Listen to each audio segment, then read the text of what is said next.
present, and opportunities in the data-led export industries. Thanks, Millie.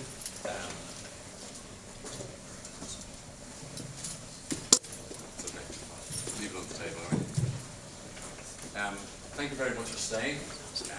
I thought I was given a 50-minute presentation. I see it's 15, so this is going to be rapid fire stuff. But Susan, if you could keep back the conscientious objector that you had subjected to me last time I spoke here, that would also be appreciated. I'm going to give you a little bit of history, a little bit of geography, a little bit of sport, a little bit of future gazing, put data in context, because a lot of the speakers already, I've learned a lot about how to, in the context of a mine, if data was a mine, the tools that I can use, the miners, the skills. This is actually when the data itself sits somewhere. Why Ireland is an optimal place for you to consider putting your data. So, when you consider every time Barcelona wins the European Champions and everybody jumps up and down and they say Messi's brilliant and they say Guardiola, this, that, the other, it's all nonsense. Effectively, this dude here started the process 25 years ago. He went and he ripped up the old blueprints. He said, you know what we need to do? We need to stop looking at football the way we look at football. We need to talk to our goalkeepers as if they're a right full, talk to our left fulls as if they're a centre forward, and actually get them to love the ball. And therefore, Barcelona may not win this year, they probably win, but they have built a sustainable model that from the time you're 4 years old, 5 years old, 6 years old, you know how to play football. Unlike Man City, you just buy it in. It's not sustainable. So, that's how I feel when I hear everybody around Europe and everybody around the world which I speak at griping about Ireland and griping about Ireland's tax and all that nonsense that goes on when Microsoft or Google or one of these big heavyweights decide they're going to rest their data here. We started it 25 years ago and I should demonstrate that to you. So, data is taking over the universe. Data is taking over the world. If you don't think you are, just have a look at this brief at your desk. Wasn't my idea, but I got the rights to use it. You know, everywhere, whether that's your home office, whether it's your work office, whether it's your car office, you know, everything is collapsing into this little baby here. And this little baby here is just a subset virtual slice of the data center somewhere. My children are 6 and 9, they don't know, they don't care where that data sits. They should, but they treat it like electricity. When you turn on an electric light bulb there, you don't care really. Whether it's odd and ish, whether it's, you just expect it to be there, you expect it to be resilient. So let's look forward 25 years to the people who are in college or post-millenniums, the cloud and resilience, redundancy, all nonsense, like electricity. So you have to just get that into perspective. As the speaker before me said, data is everywhere. It's growing at an insatiable rate. It's coming from all angles, from social media, from voice on data, from VoIP, from over-the-top services. It just rules everything that's relative. We in Ireland have had this great opportunity for many years, but we've just looked at it at the wrong angle. Everything we do, particularly with foreign direct investment, and it's right and it's proper, is driven by jobs, direct jobs, nothing else. It's the #1 KPI. And now that we're going to get a coalition government, I'm sure it'll be direct foreign direct investment jobs out of Dublin. That'll be the mandate. Trust me, I've been on this roller coaster before. Data is actually driving organizations now as much as people. We need to change the way we look at organizations, and this is the example of it. WhatsApp didn't exist 6 years ago, 5 years ago, 4 years ago, it doesn't matter. They were sold recently to Facebook for 18 billion. The 25 people working there. 25 people working there. In terms of the apex, if you look at the apex, the data that they were creating, 25 people globally, was 50 billion digital transactions a day. Every day, 50 billion digital transactions. I think that's 7 transactions per every walking human being on the planet. That's equal to CNN, CNBC's composite data ever, back catalogue every day. So as you can see, data actually is driving decisions. With an 18 billion capitalization, that's serious. Ray will tell you all about why it's worth that. It's probably nothing to do with the transactions, it's to do with the analytics and mining and all the rest of it. So, zettabytes, terabytes, all this type of stuff. I'm in the industry. I was born in the microprocessor era. I haven't a clue what it looks like. Not the first idea. I hear thought leaders, I hear people speaking about zettabytes as if we all sort of think that's the context. A zettabyte of data will fill the Pacific Ocean. The Pacific Ocean is 3 miles deep in places. By 2020, it's anticipated the world will have 28 zettabytes of data. Again, if you want more context, if you're more related to physical landmass rather than an ocean, you can fit every continent's landmass into the Pacific Ocean. Every continent. That gives you context of the data. What I'm going to talk to you about, or what I am talking to you about, is not how we mine that, how we sort it, or whether we make some of it brown, some of it goes with fried rice. That's all Ray and the other guys.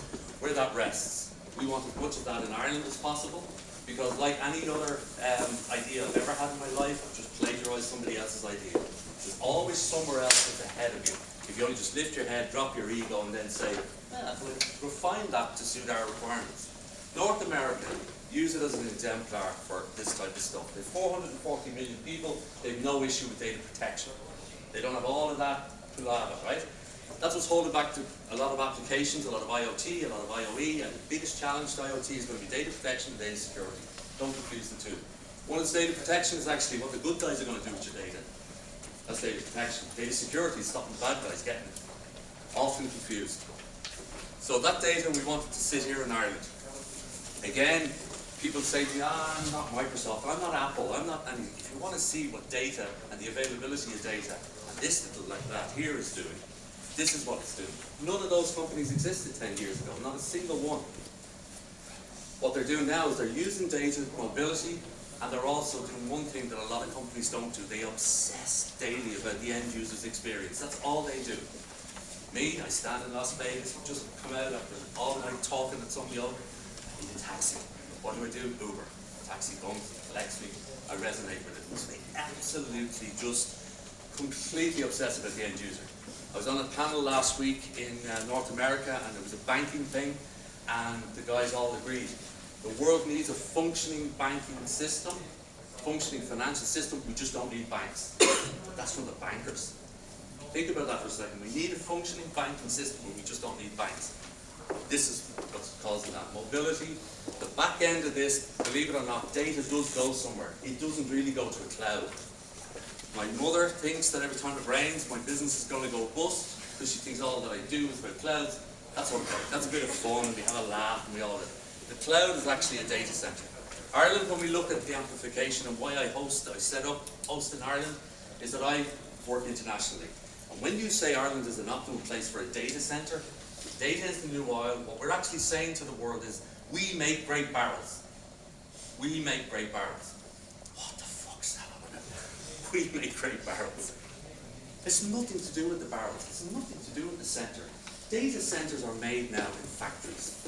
I could call up 3 people in North America and say, I want a 2 megawatt dropped in Finglas tomorrow. IO, AST. The center is just now, we're way past that. The industrialization of the structure itself, we're so past that, and yet Ireland is great for data centers. We've got the most beautiful weather in the world. Bullshit, just take it out of your vocabulary. When did Ireland get out of the temperate weather belt? That's Scotland, Amsterdam, southern Sweden. When the adults get into the room to talk about Ireland for data centers, they call me up and they say, tell me that funny one about the Irish weather that's different in the temperate climates and all the rest of the temperate climate areas. They call us Goldilocks. Not too hot, not too cold. Bullshit, that's the best we got.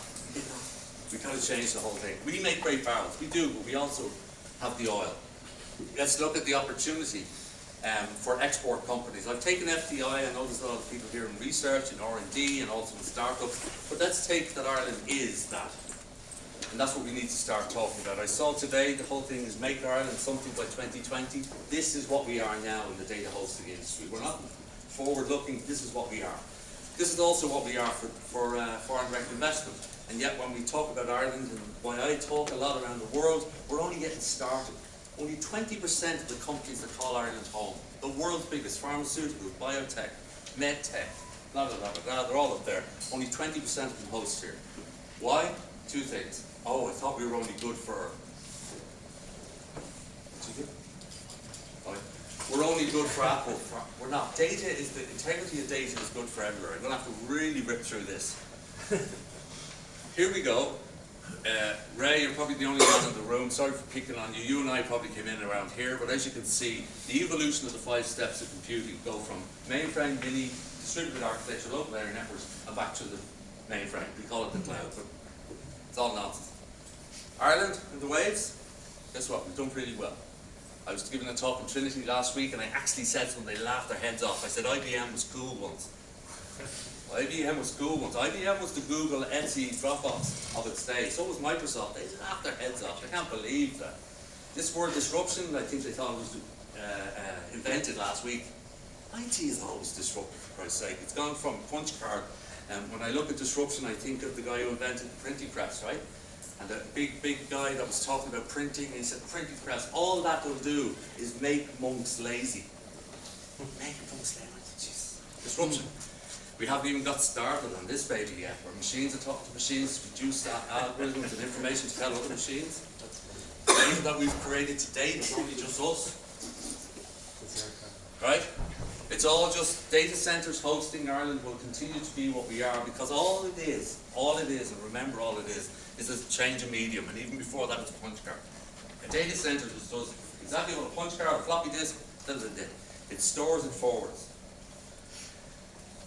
Yeah, believe it or not, they couldn't connect. That same group couldn't connect. Why would you need a pen or a tape? Everybody in the room knows how you. Does everybody in the room know what the significance is between a pen and a tape? Hands up who don't.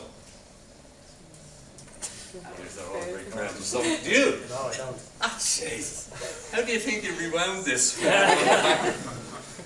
So everything is just an evolution, right? It's an evolution. Don't get caught up on the thing. Ireland, we're absolutely inundated with data centres that host the data. Data centres are needed. The big sheds, where they go is where you have photons out on fibre optic, electrons coming in the other side. Where they collide is a data centre. That's where the magic happens, and that's where Cisco makes billions, and where you've got the data at rest. Through this, we've got them all in Dublin, 99% of it Dublin. We've got this crowd called Apple. They're building an orchard. No, they're not. They're building a big data centre over in Athenry. Why? Because they can't. They could have built it in Mars. This is the main one. If you're to take away one thing from this talk at all, this is the one here that gets amplified day in, day out. Why? Because every search engine on the planet knows Google, Apple, and Microsoft, right? They're only currently 12% of the global opportunity. So when you talk to pharmaceutical people, when you talk to research people, when you talk to biocare people, and they say, put your data in Ireland, they say, we're not Apple, Microsoft, or Google. Our success, our pedigree is being linked directly with the hyperscales. Co-location is the way forward because they host thousands of companies, hundreds of thousands of companies. There are millions of companies in this space, and we're just being completely bypassed because they perceive they're not the big guys. 95% of it comes from the States. We're starting to see trickle from the US. Or from Asia, and I'm going to finish on this. Why? It's a blend of the 5 Ps. Very simple. Policies, pedigree, people, power, and pipes. If you don't have the bottom 2, it's like building a 5-star hotel, talking to the developer and saying, guess what, we've great sand and lime in our concrete. You're not in the game. Ireland has a proficient amount of power and pipes. What we really play is our pedigree. We've been doing it for 60 years. There's no difference between Microsoft, Google, and all these guys and the data centers. There's loads of people here telling me about people. I just saw there on Twitter before I came up, 33% of Ireland's working population are in some way related to STEM activity. That's a really positive thing, somehow. Now, they may be serving in the canteen or they may be fixing the cars, but they're related to that industry. That's what we've been striving for forever, right? Policy, number 1. The Troika had a crack at us, they didn't do it. 12.5% makes a difference. For you guys, the biggest issue here is the knowledge development box. Hosted content for the first time ever in any of the OECD approved knowledge development box. Ireland has been able to get SaaS, software as a service, included. So for software as a service developed in Ireland, the intellectual property developed here, hosted here, will get 6.25% corporation tax. Now I'm quite proud to say that because I tell people all over the world it's hard running the country at 12.5% corporation taxes. We certainly don't benefit.